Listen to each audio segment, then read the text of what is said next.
जय जिजाऊ जय शिवराय बांधवनो. नामर्द स्वयंघोषित ओबीसीचा नेता म्हणजे नवन्या वाघमारे. नवन्या वाघमारे हा स्वर्गीय संतोष अण्णा देशमुख यांचे बंधू धनंजय देशमुख यांच्यावरती पर्सनली टीका करत आहेत. धनंजय देशमुख हे स्वर्गीय संतोष अण्णा देशमुखांच्या न्यायासाठी रात्रंतीवर झटत आहेत. तो न्यायालयामध्ये जाऊन त्यांच्या न्यायासाठी हक्कासाठी लढत आहे, आपल्या भावाला न्याय मिळावा म्हणून.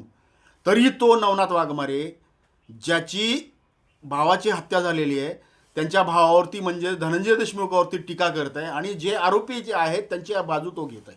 नवनाथ वाघमारे, तुला लाज वाटली पाहिजे. तू खरा मर्द नाही आहेस, नामर्द आहेत. ज्या ठिकाणी तुझ्या केसही उगवले नाहीत, फक्त हे लक्षणं नामर्दामध्ये असतात. तू नवनाथ वाघमारे हा नामर्द आहेस, म्हणून तू स्वर्गीय संतोष अण्णा देशमुखांचे बंधू धनंजय देशमुखावरती टीका करत आहे. इथून पुढे जर धनंजय देशमुखवरती टीका जर केला तर तिथून हल्ल्याशिवाय राहणार नाही. चॅनलला नवीन असाल तर सबस्क्राईब करा, शेअर करा. प्रत्येक बांधव